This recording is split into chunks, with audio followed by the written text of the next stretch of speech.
Hello friends, welcome to solar ज्ञान and आरी news channel. July 2021 renewable energy के field में क्या अपडेट है उसके बारे में डिस्कस करते हैं। फर्स्ट है Uttar Pradesh commission rejects part commissioning of 10 megawatt open access solar projects at Tilhar and Begumpur at by AMP solar. Basically इसमें कमीशन का ये आर्गूमेंट था कि जो बेगमपुर प्रोजेक्ट है उसको अभी स्टिल एलटीओ मिलना बाकी है, इसलिए अभी जो पिटिशनर ने जो रिलीफ मांगा है पार्ट कमीशनिंग के लिए अभी ये प्री मैच्योर है, तो इस बेसिस पर हम लोग अभी नहीं दे सकते हैं। नेक्स्ट है National Institute of Wind Energy नीवे has issued guideline for offshore wind power assessment studies and surveys allowing private investors to carry offshore wind resource assessment। Basically इसमें नीवे ने जो इशू किया है guidelines for assessment studies and surveys, ये basically it is part of national offshore wind energy policy in 2015। Ministry of New and renewable Energy ने national offshore wind energy policy issue किया था, ये बेसिकली उसी का part है।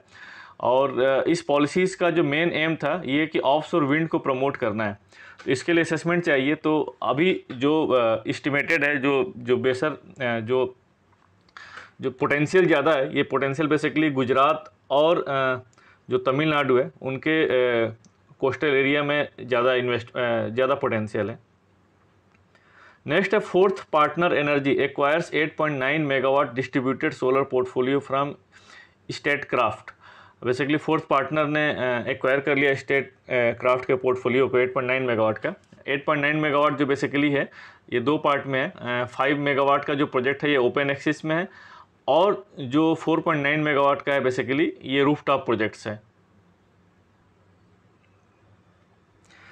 Next है Himachal Pradesh reduces levelised tariff for solar projects up to 5 megawatt. तो अभी हिमाचल प्रदेश ने एक generic tariff for solar projects up to 5 megawatts के लिए जो फाइनेंशियल ईयर 21-22 के लिए इशू किया है। इसमें बेसिकली जो सोलर प्रोजेक्ट्स का जो टैरिफ है, जो लेवलाइज टैरिफ है, जो जनरल टैरिफ है, उसको रिड्यूस कर दिया है। और जो इसमें एस्टिमेट किया है, जो रेगुलेटर ने जो एस्टिमेट किया है, इसमें CUF 21% रखा है और ऑक्सिलरी पावर कंजम्पशन 0.75% है और इंटरेस्ट रेट 9% को कंसीडर किया है।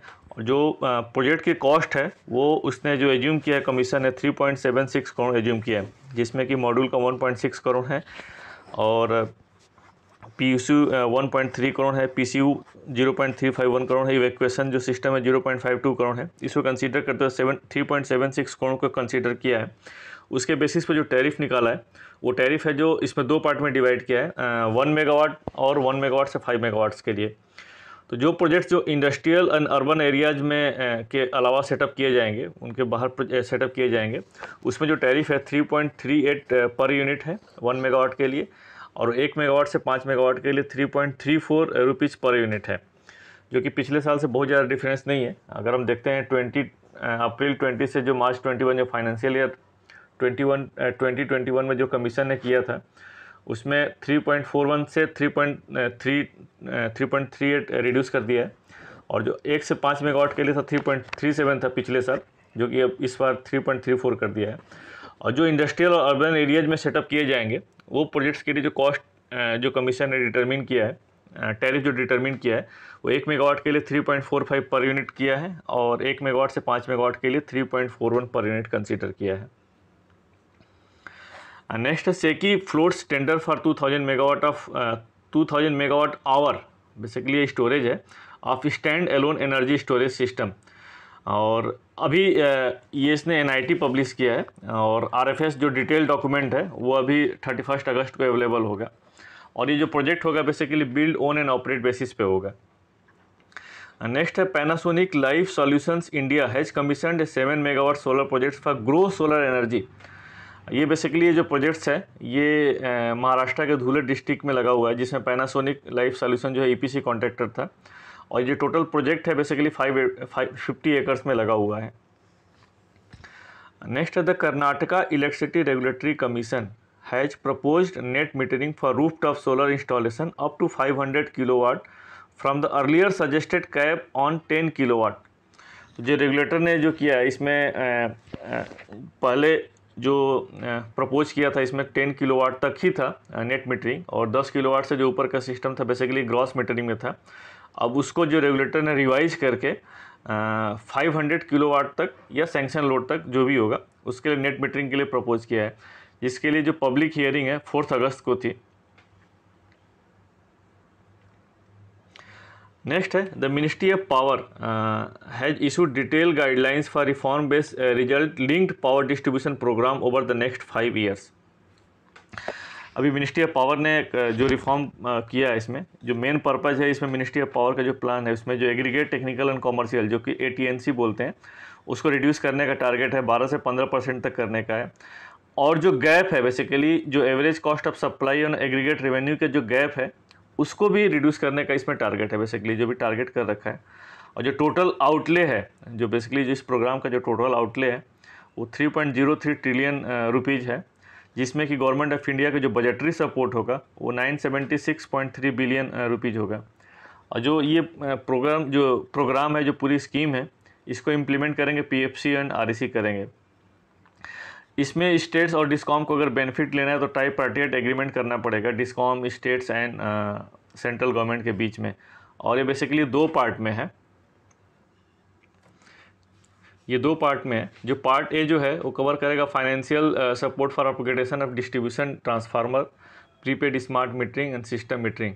और जो बेसिकली पार्ट बी है वो कवर करेगा आपका ट्रेनिंग, कैपेसिटी बिल्डिंग और other enabling and supporting activities को करेगा। और अभी जो प्रेजेंट जो मिनिस्ट्री ऑफ पावर की जो स्कीम है, जैसे कि integrated power development scheme IPDS, Deendayal Upadhyay Gramin Jyoti Yojana DDU-GU and prime minister development package 2015 for Jammu and Kashmir, ये सारे जितने सारे स्कीम्स को मर्ज करके इसी अम्ब्रेला स्कीम में ला दिया गया है। नेक्स्ट है Uttar Pradesh new and renewable energy development agency UP-NEDA has announced a tender for empanelment of vendor and inviting rate contract for the supply, erection, testing and commissioning of off-grid solar photovoltaic projects of various capacities of around 3 megawatt। अब UP-NEDA ने basically tender निकाला है, उसके लिए है ये। Next है IL&FS offers to sell its stake in 6.5 megawatt wind project. ये जो प्रोजेक्ट है बेसिकली ये आंध्र प्रदेश के अनंतपुर डिस्ट्रिक्ट में रामगिरी जगह है, वहाँ पर ये प्रोजेक्ट्स लगे हुए हैं 6.5 मेगावाट के, जिसमें कि 26 विंड टरबाइन है जिनकी कैपेसिटी 250 किलोवाट है। नेक्स्ट है Rajasthan electricity regulatory commission adopts tariff for सेकीज 1070 megawatt of solar projects in Rajasthan. Basically SECI ने एक टेंडर निकाला था जुलाई 2020 में, पिछले साल निकाला था जुलाई 2020 में, जिसका रिवर्स ऑक्शन नवंबर 2020 हुआ था, जिसमें कि लोवेस्ट टैरिफ तक आया था 2 रुपीज़ पर यूनिट तक। ये उसी का है ये, जिसको रेगुलेटर ने इस टैरिफ को अडॉप्ट कर लिया है।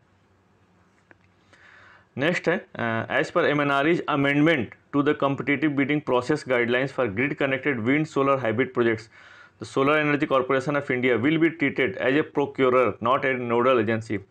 और इस गाइडलाइंस के हिसाब से पहले सेकी जो था बेसिकली नोडल एजेंसी था इम्प्लीमेंट कराने के लिए, लेकिन अब नोडल एजेंसी से हटा करके प्रोक्योरर वाली कैटेगरी में रख दिया गया है।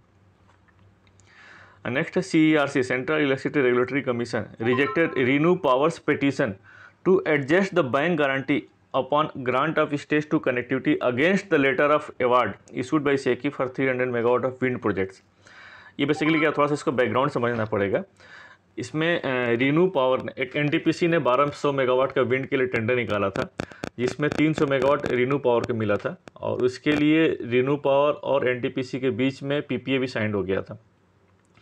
इस प्रोजेक्ट्स के लिए इसका जो पावर परचेज था बेसिकली ये तेलंगाना डिस्कॉम ले रहा था, जिसके साथ NTPC ने PSA साइन किया था, लेकिन इस PSA को वहाँ के रेगुलेटर ने, जो तेलंगाना रेगुलेटर ने, इसको अप्रूव नहीं किया, इसलिए प्रोजेक्ट कैंसिल हो गया। अब लेकिन इस प्रोजेक्ट्स को लगाने के लिए रीन्यू पावर ने लैंड भी आइडेंटिफाई कर रखा था और स्टेज टू कनेक्टिविटी के लिए CTU के पास अप्लाई भी कर रहा था, जिसके लिए उसने बैंक गारंटी भी सबमिट किया था। ये प्रोजेक्ट कैंसिल हो गया। उसके बाद सेकी ने टेंडर निकाला, उस सेकी टेंडर में रीन्यू पावर को 300 मेगावाट और मिल गया, जिसके लिए रीन्यू पावर को फिर कनेक्टिविटी अप्लाई करना था। तो रीन्यू पावर ने ये रेगुलेटर के पास आर्गूमेंट्स, जिसके लिए CTU ने मना कर दिया था, जिसमें रीन्यू पावर ये चाह रहा था कि जो मेरी प्रीवियस जो बैंक गारंटी है, जो कनेक्टिविटी स्टेज टू कनेक्टिविटी के लिए मैंने अप्लाई कर रखी है, उसको इस प्रोजेक्ट्स में एडजस्ट कर लिया जाए, जिसको सीटीयू ने मना कर दिया था। उसके लिए वो रेगुलेटर सीआरसी के पास गया था। सीआरसी ने भी इस चीज़ को रिजेक्ट कर दिया, बोला कि नहीं, आपको फ्रेश बैंक गारंटी सबमिट करनी पड़ेगी। नेक्स्ट है Tamil Nadu commission denies tariff of 7.01 per unit for 288 megawatt of delayed solar projects. इसका मैं एक्चुअली थोड़ा सा बैकग्राउंड बता देता हूँ। ये अदानी ग्रीन एनर्जी जो है बेसिकली 72 मेगावाट और 216 मेगावाट के सोलर प्रोजेक्ट्स तमिलनाडु में लगा रही थी, जिसके लिए फीड इन टैरिफ में ऑलरेडी टैरिफ अप्रूव था 7.01 पर यूनिट के लिए। और ये जो टैरिफ था अप्लीकेबल बेसिकली मार्च 16 तक अगर प्रोजेक्ट लग जाता है, 31 मार्च 16 तक अगर प्रोजेक्ट लग जाता है तो ये टैरिफ अप्लीकेबल होगा। बट ये प्रोजेक्ट डिले हो गया, और डिले के रीज़न ये था कि उसमें तमिलनाडु में काफ़ी फ्लड वाली सिचुएशन आई थी। उसकी वजह से जो अदानी ग्रीन एनर्जी का जो आर्गूमेंट है बेसिकली ये था कि उसमें काफ़ी फ्लड की सिचुएशन थी, जिसकी वजह से प्रोजेक्ट डिले हो गया। और प्रोजेक्ट डिले हो गया जिसके लिए जो डिस्कॉम था वहाँ पर टेंजेंटको है, डिस्कॉम ने था एज पर जो गाइडलाइंस है उसको टैरिफ रिड्यूस कर दिया था। इसी के अगेंस्ट में ये जो अदानी ग्रीन एनर्जी जो है बेसिकली रेगुलेटर के पास गया था, तो रेगुलेटर ने भी इस चीज़ को रिजेक्ट कर दिया है, इस प्रोसेस को। बोला कि नहीं, टैरिफ जो आपको 7.01 पर यूनिट है वो नहीं मिलेगा। नेक्स्ट है RUMSL's 500 megawatt solar tender at the Neemuch solar park in Madhya Pradesh receive strong response over subscribe by 7 gigawatt. ये रमसल ने एक टेंडर निकाला था, नीमच सोलर पार्क है 500 मेगावाट का, जिसके उस सोलर पार्क के अंदर जो प्रोजेक्ट्स लगने 500 मेगावाट के उसके लिए टेंडर निकला था, जिसका काफ़ी अच्छा रिस्पॉन्स आया है। 7000 मेगावाट मतलब 500 मेगावाट के अगेंस्ट में 7000 मेगावाट के बिड्स रिसीव हुए हैं। नेक्स्ट है geological survey of India undertakes 7 projects for lithium exploration. ये जो बेसिकली जो एक्सप्लोरेशन का प्रोसेस है, 7 प्रोजेक्ट्स जो लिखे हैं, ये basically Arunachal Pradesh, Andhra Pradesh, Chhattisgarh, Jharkhand, Jammu and Kashmir and Rajasthan, ये यहाँ पर ये प्रोजेक्ट सिचुएटेड है। और जो geological survey of India basically ministry of mines के अंडर में आती है, जो लिथियम एक्सप्लोरेशन के लिए जो पर्टिकुलर जो एक्सप्लोरेशन के लिए किया है। और जो लिथियम, हम सबको पता है कि lithium is the crucial element in manufacturing batteries for phones, electronic devices and electric vehicles. Next है REC power distribution company floats EPC tender for 125 megawatt of solar projects in Uttar Pradesh. Basically क्या है कि UP में 275 megawatt solar park में projects लगाने के लिए UP की जो एजेंसी है यूपी नेडा ने टेंडर निकाला था, जिसमें कि उसमें 125 मेगावाट REC पावर को एलोकेट किया गया था। जो टेंडरिंग प्रोसेस में जो था रिवर्स ऑक्शन के थ्रू REC पावर को 125 मेगावाट एलोकेट किया था, उसी प्रोजेक्ट्स को लगाने के लिए REC पावर ने ये EPC टेंडर निकाला हुआ है। नेक्स्ट है Amazon science PPA power purchase agreement with total energy for 474 megawatt of renewable energy. और इसी से पता चलता है कि जो प्राइवेट कंपनीज भी हैं वो भी रिन्यूएबल एनर्जी को प्रमोट करने के लिए अपनी जो कंजम्पशन को अपनी कंजम्पशन को रिन्यूएबल एनर्जी के थ्रू ये फुलफिल कर रहे हैं ये। नेक्स्ट है Punjab commission allows deviation in competitive bidding process for solar projects of 250 megawatt located anywhere in India.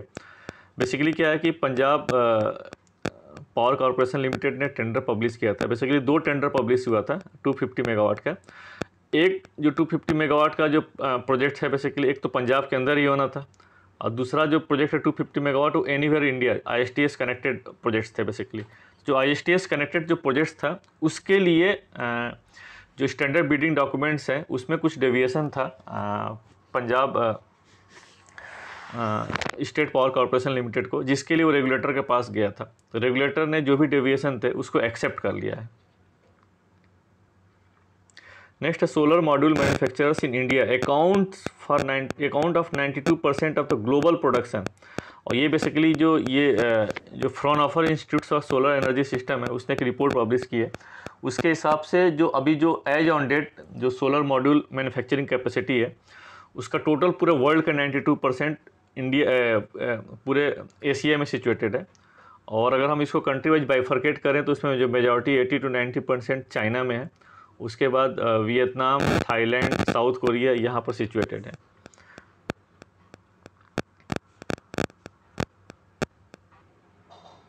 Next Acme solar raises $334 million in offshore green bonds for 12 solar projects. Acme solar ने अभी raise किया $334 million का अपने जो projects लगा रहे हैं India में 12 सोलर प्रोजेक्ट्स के लिए उसने बॉन्ड रेज किया है। Next tender announced for 12,935 residential hybrid solar PV projects in Punjab. ये जो टेंडर है बेसिकली पंजाब की जो एक एजेंसी है, रिन्यूएबल एजेंसी है, पंजाब एनर्जी डेवलपमेंट एजेंसी, उसने टेंडर निकाला है जिसकी लास्ट डेट है 17 अगस्त 2021 है और बिड्स को जो है 18 नेक्स्ट डे ओपन किया जाएगा। नेक्स्ट है convergence energy services limited CESL floats tender for 60 megawatt of solar PV modules in Maharashtra.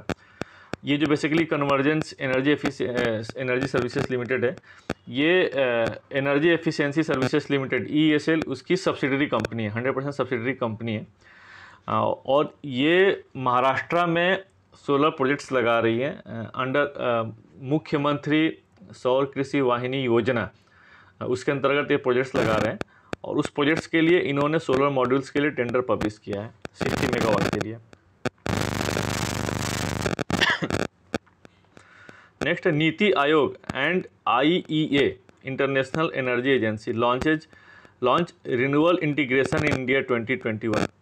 Basically अभी नीति आयोग और IEA ने जो एक रिपोर्ट पब्लिश की है इंडिया में और बेसिकली ये रिन्यूएबल एनर्जी इंटीग्रेशन की लेकर के बात कर रहे हैं कि 175 गीगावाट जो 2022 तक का जो टारगेट है और 450 गीगावाट जो 2030 तक का टारगेट है, उसको एफिशिएंटली कैसे हम लोग इंटीग्रेट कर सकते हैं पावर सिस्टम में। नेक्स्ट है First Solar to setup a 3.3 gigawatt thin film solar module manufacturing facility in India. और ये जो फर्स्ट सोलर है बेसिकली ये यूएस बेस्ड कंपनी है। इन्होंने भी अनाउंस किया है कि अब 3.3 गीगावाट का vertically integrated photovoltaic thin film solar module manufacturing facility जो है वो इंडिया के तमिलनाडु में सेटअप करेगा और इसके लिए वो $684 मिलियन इन्वेस्ट करेगा। Next Renewsys has set up a new manufacturing line for 2 gigawatt of PV modules और ये बेसिकली महाराष्ट्र के पताल गंगा में सेटअप किया गया है। और रिन्यूसिस के बारे में बता देता हूँ। बेसिकली ये जो कंपनी है ऑलरेडी ये सोलर फील्ड में है और इसकी सोलर PV सेल्स की जो मैन्युफैक्चरिंग कैपेसिटी है जो कंपनी क्लेम करती है 130 मेगावाट है और इसके अलावा ये बैकवर्ड इंटीग्रेशन जो है और इसके जो एक्सेसरीज जो होते हैं बेसिकली PV पैनल्स के लिए उसमें भी ये मैन्युफैक्चरर्स करती है। जैसे कि इनकैप्सुलेंट्स जो है इसकी जो मैन्युफैक्चरिंग कैपेसिटी है इसके पास 2 गीगावाट की है। बैक सीट जो मैन्युफैक्चरिंग कैपेसिटी जो बैक सीट की है 3 गीगावाट की है रिन्यूसिस के पास में। नेक्स्ट है बेसिकली एक रिपोर्ट पब्लिश किया है institute of energy economics and financial analysis IEEFA and JMK research ने। इस रिपोर्ट के हिसाब से जो इंडिया का कॉमर्शियल एंड इंडस्ट्रियल सेगमेंट है बेसिकली 2021 में ये जो ग्रो करेगा बेसिकली सोलर रूफटॉप में जो ग्रो करेगा 47% का टारगेट है इसमें कि पिछले साल के से 47% ज़्यादा इसमें ग्रो करेगा। और ये जो कैपेसिटी जो एक्सपेक्टेड इन्होंने की है जो लग सकती है 1875 मेगावाट कैपेसिटी लग सकती है इस सेगमेंट में। नेक्स्ट है Tata power tops CRISIL's ESG ranking among power companies. तो बेसिकली जो क्रिसिल ने एक नया लॉन्च किया है बेसिकली जो रेटिंग है जो वो रेटिंग है environmental social and governance score basically जो इसने नाम दिया हुआ है। इसके हिसाब से जो टाटा पावर है ना इसमें इंडिया में नंबर 1 पोजीशन पे है इस रैंकिंग के हिसाब से। और जो क्रिसिल है बेसिकली ये S&P ग्लोबल कंपनी है जो कि रेटिंग डाटा रिसर्च और एनालिटिक्स एंड सॉल्यूशंस पे प्रोवाइड करती है। नेक्स्ट है international investors expect $150 billion green deals in the renewable energy sector bye 2030। ये बेसिकली जो इंटरनेशनल इन्वेस्टर्स है वो एक्सपेक्ट कर रहे हैं कि $150 बिलियन का डील जो है इंडिया में जो है रिन्यूएबल एनर्जी सेक्टर में 2030 तक ये हो जाएगा। और अभी हमने देखा भी है अभी रिसेंटली जो है अदानी ग्रीन ने SB एनर्जी का $3.5 बिलियन में किया है। तो रिन्यूएबल एनर्जी सेक्टर में इंडिया में काफ़ी डील्स हो रही हैं और उसी बेसिस पे इन्होंने ये किया जो पोर्टफोलियो है जो गवर्नमेंट का जो टारगेट है या जिस तरीके से रिन्यूएबल एनर्जी के फील्ड में काम हो रहा है उसको कंसीडर करते हुए जो एक्सपर्ट ये फील कर रहे हैं कि $150 बिलियन का इसमें डील हो सकता है। नेक्स्ट है auto major Mahindra and Mahindra setups 58 megawatt of captive solar plants in Maharashtra. और ये जो बेसिकली जो प्लांट है ये महाराष्ट्र के परभानी डिस्ट्रिक्ट में लोकेटेड है ये, जिसमें कि ये एक्सपेक्टेड है कि 100 मिलियन यूनिट्स का जो पावर है एनुअली जनरेट किया जाएगा 2022 से। Jinko provides module for 20 megawatt peak at India and Asia's largest carport. और कारपोर्ट है ये बेसिकली रूफटॉप वाला सिस्टम है इसमें, जिसमें कि जिंको ने अपना मॉड्यूल प्रोवाइड किया है। नेक्स्ट है CERC central electricity regulatory commission declines a decision on IX application to permit additional term ahead G time trading. और इंडियन एनर्जी एक्सचेंज ने बेसिकली पिटीशन फाइल किया था CERC के पास ये परमिट देने के लिए, बट अभी डिक्लाइन कर दिया है कि साइटिंग की अभी सुप्रीम कोर्ट में इसमें केस चल रहा है, तो इसलिए इस बेसिस पे उसने डिक्लाइन कर दिया है। Next power ministry highlights step taken to push 4000 megawatt rooftop by 2022। ये बेसिकली क्या है कि अभी पार्लियामेंट में मिनिस्टर ने रिप्लाई दिया है, जिसमें उन्होंने ये प्रोग्राम बताया कि 4000 मेगावाट 2022 तक करने के लिए मिनिस्ट्री क्या क्या इनिशिएटिव ले रही है। और अगर हम उस इनिशिएटिव्स की बात करते हैं तो उसमें यह है कि जो हमारा फेज़ 2 का जो प्रोग्राम है रूफटॉप का अभी हमने लॉन्च किया, जिसमें हम सेंट्रल फाइनेंशियल असिस्टेंस देते हैं। इससे पहले फेज़ 1 था, उसमें भी हम लोग सेंट्रल फाइनेंशियल असिस्टेंस देते थे। हम स्टेट्स को असिस्टेंस करते हैं डेवलपमेंट इंटीग्रेशन ऑनलाइन पोर्टल बनाने के लिए। ऑलरेडी हमने एक मॉडल जो है MOU का मॉडल बना रखा है, PPA का मॉडल बना रखा है, कैपेक्स एग्रीमेंट का बना रखा है मॉडल। और हम स्टेट्स को नेट मीटरिंग और ग्रॉस मीटरिंग में को नोटिफाई करने के लिए एडवाइज करते हैं। और हम आज की डेट में अगर बात करें तो 36 स्टेट्स जो हैं UT सबको मिला करके ऑलरेडी नोटिफाई इसमें कर रखा है। MNRE ने ऑलरेडी एक पोर्टल बना रखा है, स्पिन पोर्टल। बेसिकली उसमें जितने सारे प्रोजेक्ट्स का अप्रूवल जो सारा सिस्टम होता है सब ऑनलाइन ही होता है। बैंक लोन के लिए अरेंजमेंट कर रखा है। जो कंसेशनल लोन है वर्ल्ड बैंक और एशियन डेवलपमेंट है, इनके जो कंसेशनल लोन है SBI और PNB के थ्रू इनको बेसिकली डिसवर्स करवा रहे हैं। Renewable energy already priority sector lending के उसमें आता है ये। तो ये बहुत सारे स्टेप्स गवर्नमेंट ने ले रखे हैं सो दैट कि रूफटॉप का जो टारगेट है बेसिकली 4000 मेगावाट का जो 22 तक का टारगेट है, इसको हम लोग अचीव कर सकें। नेक्स्ट है Premier Energy to invest 1200 crore for additional 2 gigawatt capacity. और अगर हम प्रीमियर एनर्जी की जो बात करते हैं तो प्रीमियम एनर्जी जो है अभी आज की डेट में जो इसकी एग्जिस्टिंग कैपेसिटी है प्रीमियर एनर्जी की, वो 1 गीगावाट की कैपेसिटी है। और कंपनी ये एम कर रही है कि 1200 करोड़ का और इन्वेस्टमेंट करके 2 साल में 2 गीगावाट की एडिशनल कैपेसिटी लगा देगी इसमें।